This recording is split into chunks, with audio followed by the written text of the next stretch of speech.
I'm sure no one's going to want to go away because this next talk is about saving cash, and we did just finish on talking about cost of living there. So Rob Bell, can I please get Rob Bell up, the Regional Sales Director of Energy Services, AECO Energy, to talk about how to save money on your power bill. I'm definitely going to be front row. I'm hoping he'll talk about my apartment specifically. Hey guys, how are you? Look, thanks for having me. Happy birthday, Bintani, 30 years. That's no small feat. Today I'm going to talk to you about energy savings. I've been doing this for near on 16 years for a company called Power Choice, owned by another company called AECO. I guess the influence for my speech today is that energy savings are not easy to get.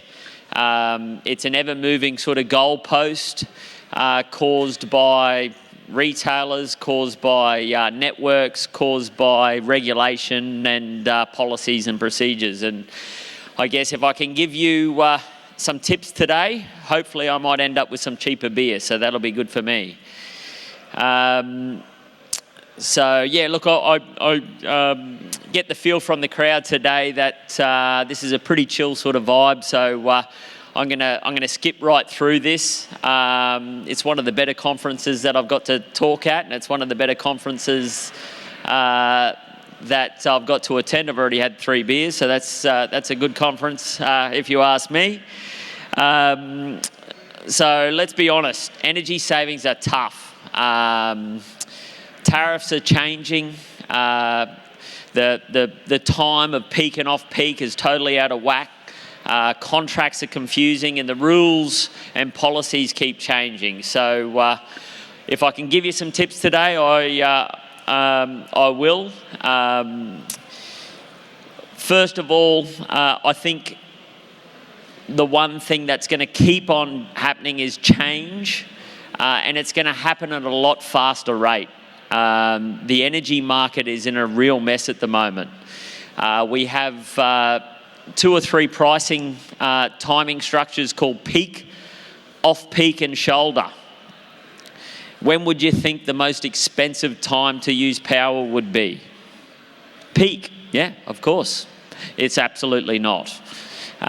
So unfortunately, we haven't even caught up to where we're at with energy costs. Network costs, which is the cost for the poles and wires and delivering electricity to your premise, that keeps getting more and more expensive, and there's no competition in that space. Retailers, they want to win your business, they want to be your best friend, but they're playing games too. They're offering discounts. They might give you a 20% discount, so why doesn't your bill go down by 20%? Because that 20% discount comes at a cost.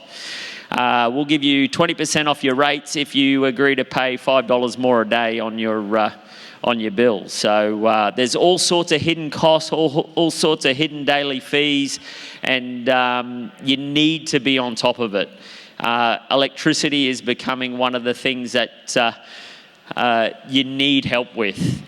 Find someone that can really support you. So let me just give you a little bit of a brief. How did we get here?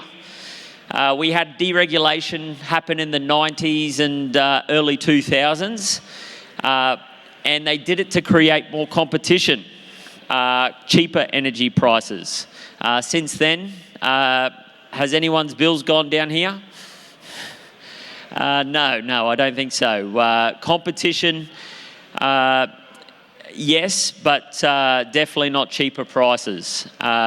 So what we found is that businesses had more competition, but no way to really understand how to get that competition, create that competition, and analyse that competition. So that's some of the things that we've been doing to help businesses over the last sort of 16 years that we've been doing this. Most people don't even know that there's actually 2 markets when it comes to electricity. We've got the mass market, the small sort of businesses and your home market, which is where you get a bundled rate. And then we've got a larger market. A lot of smaller businesses might qualify for that larger market and not even know it. And they've never been advised over the last 15, 20, 30 years that we've been deregulated that they have those options. How else did we get here? Now, over recent time, we've entered what's called by retailers and networks and the regulators and AEMO as the energy trilemma. In Australia, we want energy security. If we hit a light on, we want the light to come on. If you guys want to brew up some beer, we want you to brew up some beer. I definitely want you to brew up some beer. We want it to be renewable. So we have had a massive push over the last sort of 3 to 5 years and even sort of 10, 15 years to be more renewable. And we want it to be affordable. And there's no way in the world we're going to have all three. We're trying. We may not even be able to have two.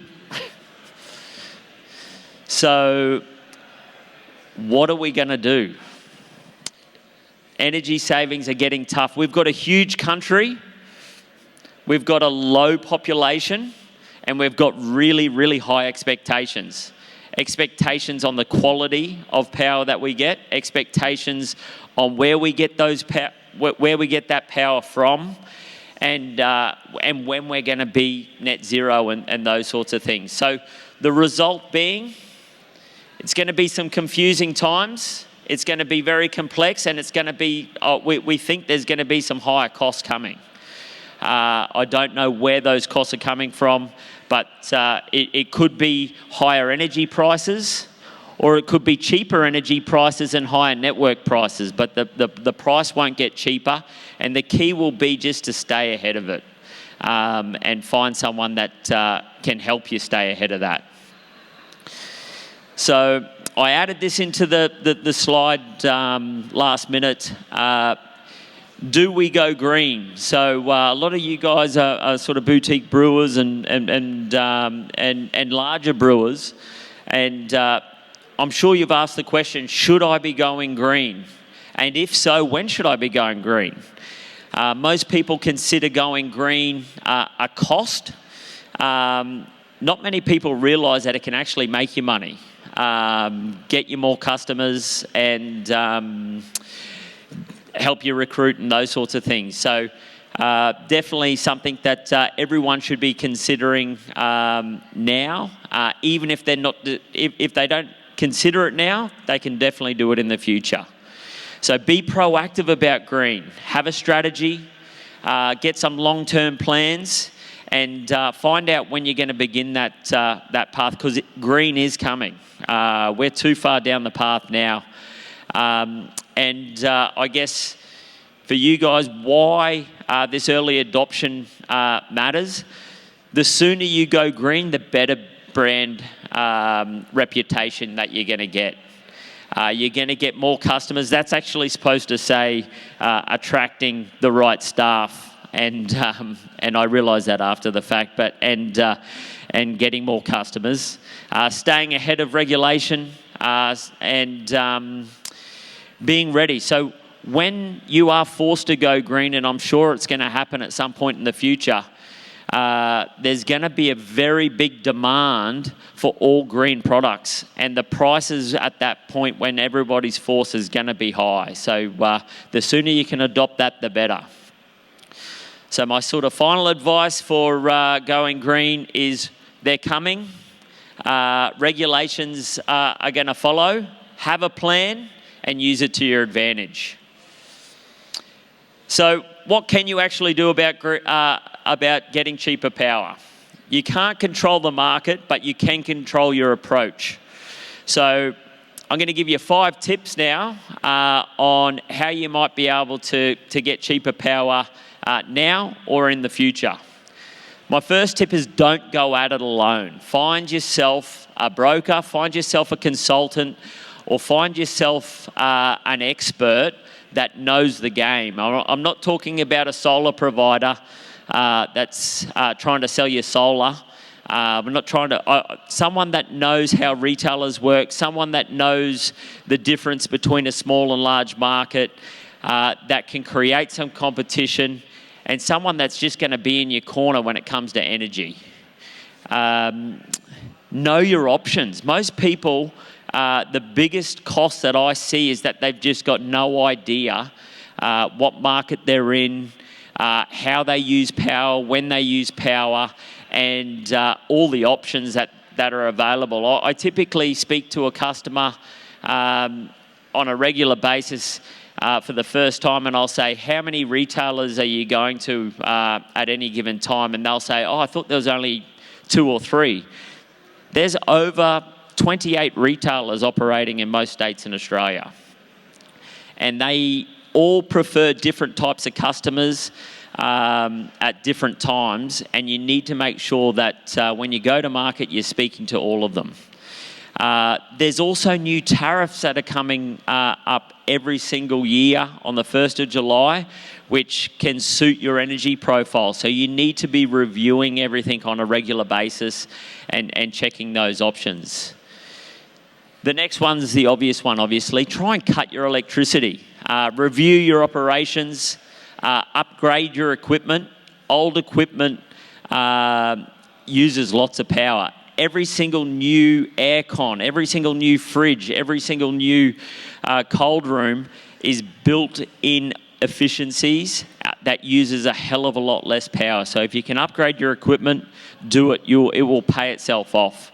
If you can change your behaviour, change your behaviour. If you can't change your behaviour because there's too many staff, install devices that can monitor and help you manage that behaviour. Efficiency will pay itself off. Tip number 4 is be proactive and not reactive. Don't stick your head in the sand because everything keeps changing, and every time you get a good deal, the next year you're back at square one. Know when your contracts start, know what tariffs you're on, know your energy profile, and start planning minimum 12 months ahead. If you can, 24 months ahead. Reacting late is probably the biggest reason we see companies signing up to 12, 24, and even 48-month deals at really, really high prices. Number 5, and the last one, is track and store your data. If things keep changing, which they are, which we've sort of mentioned, you don't need a $1 million dashboard, but you should know how and when you use energy so that when things do change and tariffs are introduced and the times all change, you know what tariff you need to be on. So know when the change comes, data will be key, and you need to own that data. I'm not talking, don't let your retailer own that data. Don't let your meter provider own that data. You need some sort of external storage where you know exactly how and when you use that data. And that's going to help when it comes time for everyone to start reporting on usage as well. I guess a final word is the goalpost will keep moving. But with the right advice, the right data, and a proactive approach, you don't have to lose the game. So thanks everyone for listening. I said I was going to keep it nice and short. Thanks, guys.